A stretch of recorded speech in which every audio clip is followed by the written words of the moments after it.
সম্মানিত দর্শক ও শ্রোতা, আসসালামু আলাইকুম।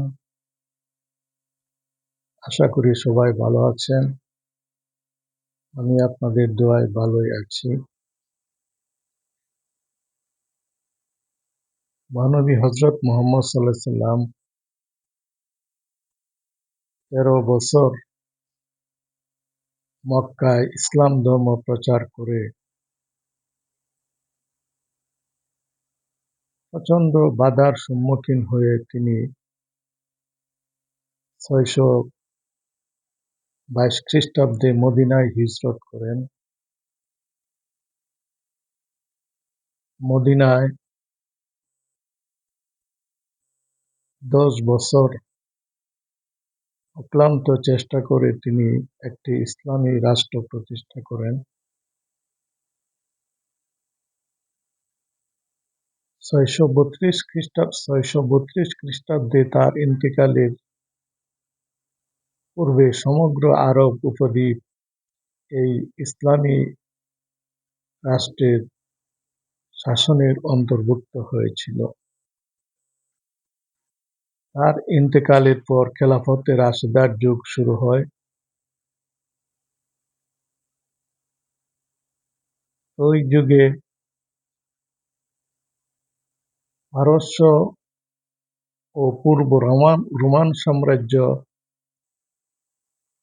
মুসলমান শাসনের অন্তর্ভুক্ত হয়। এরপর ক্রমাগত ইউরোপের স্পেন, উত্তর আফ্রিকা, মধ্য এশিয়া, ভারত, দক্ষিণ এশিয়া মুসলমানদের শাসনের অন্তর্ভুক্ত হয়। বর্তমানে প্রায় ২০০ কোটি মুসলমান সারা পৃথিবীতে ছড়িয়ে পড়েছে।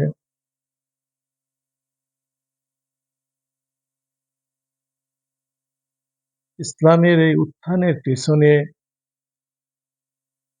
যে একটি বিশেষ আসমানি কিতাবের ভূমিকা, যেটিকে আমরা পবিত্র কুরআন বলে জানি, সেটি সকলকে স্বীকার করতে হয়। মহানবী হযরত মুহাম্মদ সাল্লাল্লাহু আলাইহি সাল্লাম প্রাচীন আরবদের কাছে এই কথাটি প্রমাণ করতে সক্ষম হয়েছিলেন যে এই কুরআন একটি আসমানি কিতাব। এটি আল্লাহর তরফ থেকে তার নিকট প্রেরণ করা হয়েছে এবং তিনি আল্লাহর রাসূল এবং মানবজাতির ত্রাণকর্তা। যে কারণে সারা আরব তার জীবদ্দশাতেই ইসলামের ছায়াতলে আশ্রয় গ্রহণ করে এবং ইহলোক ও পরলোকের মুক্তির স্বাদ গ্রহণ করেছিল। আরব জাহানের সকল বর্বরতা, নির্যাতন, নিপীড়নের অবসান ঘটে মাত্র নবী করিম সাল্লাল্লাহু আলাইহি সাল্লামের ২৩ বছরের চেষ্টাতেই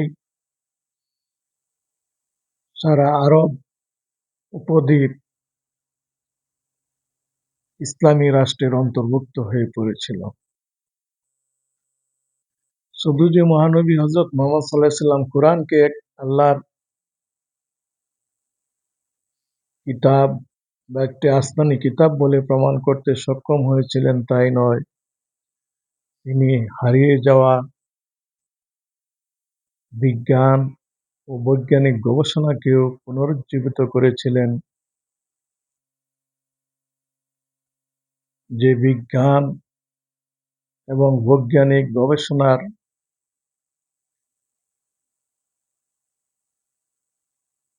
আশ্রয় গ্রহণ করে আধুনিক বৈজ্ঞানিক সভ্যতার উত্থান ঘটেছে।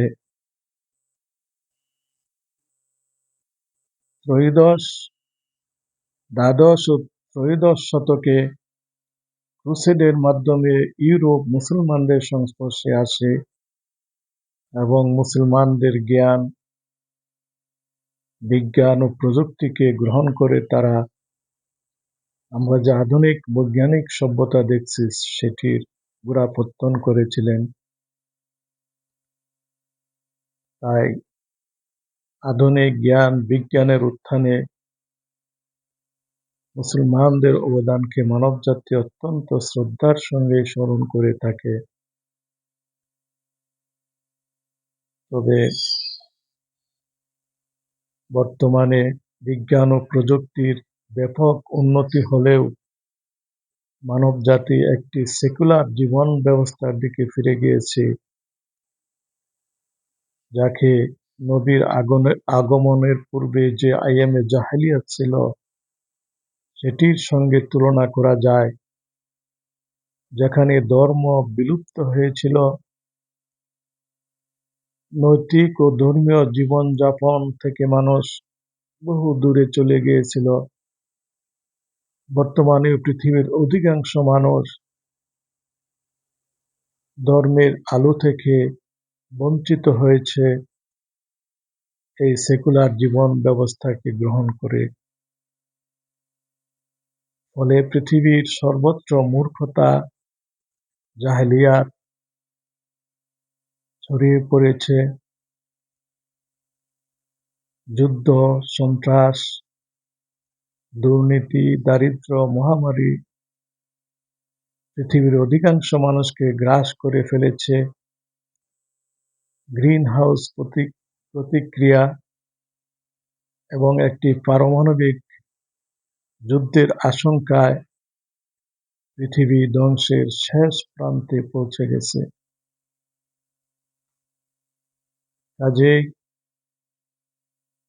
এই অবস্থা থেকে মানব জাতিকে উদ্ধার করতে হলে আমরা মহানবী হযরত মুহাম্মদ সাল্লাল্লাহু আলাইহি ওয়াসাল্লাম যে ধর্মীয় ও বৈজ্ঞানিক জীবন ব্যবস্থাকে 1400 বছর পূর্বে পৃথিবীতে প্রতিষ্ঠা করেছিলেন, সেই ব্যবস্থাটি আমরা গ্রহণ করা সমীচীন বলে মনে করি।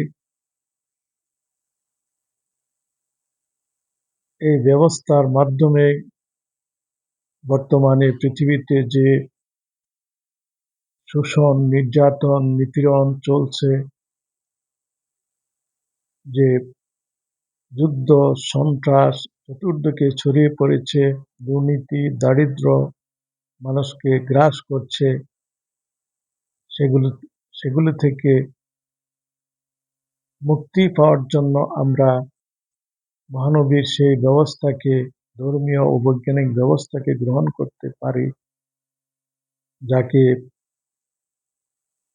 আমরা কসমিক মেডিটেশন বলে অভিহিত করছি।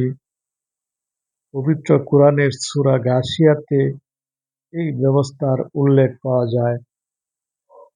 যেমন আল্লাহ পাক বলেন, আফালা ইয়ানজুরুনা ইলাল ইবিলি কাইফা খুলিকাত ওয়া ইলাস সামাই কাইফা রুফিআত ওয়া ইলাল জিবালি কাইফা নুসিবাত ওয়া ইলাল আরদি কাইফা সুতিহাত ফাযাক্কির ইন্নামা আনতা মুযাক্কির লাস্তা আলাইহিম বিমুসাইতির। সূরা গাশিয়ার এই কয়েকটি আয়াতে বলা হচ্ছে যে শুধু পবিত্র কোরআন গবেষণা নয়, পৃথিবীর সৃষ্টিরাজি, বিশেষ করে মহাকাশ গবেষণা করে মানুষ প্রকৃত সত্যকে উদ্ঘাটন করতে পারে, মহান আল্লাহকে চিনতে পারে, মহানবী হযরত মুহাম্মদ সাল্লাল্লাহু আলাইহি ওয়াসাল্লাম যে আল্লাহর রসূল, এবং মহাকাশে যে স্বর্গ ও নরক রয়েছে, কিয়ামত হবে, মানব জাতিকে পৃথিবীর সমস্ত কর্মের কৃতকর্মের হিসাব দিতে হবে,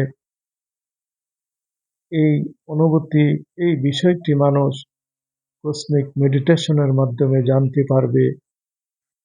কোরআন গবেষণা এবং মহাকাশ গবেষণা দ্বারা এই বিষয়গুলি মানুষ উপলব্ধি করতে পারবে।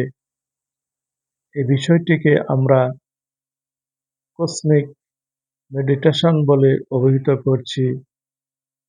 পরবর্তী সেশনগুলিতে আমরা ধারাবাহিকভাবে এই কসমিক মেডিটেশনের উপর আলোচনা করব ইনশাল্লাহ।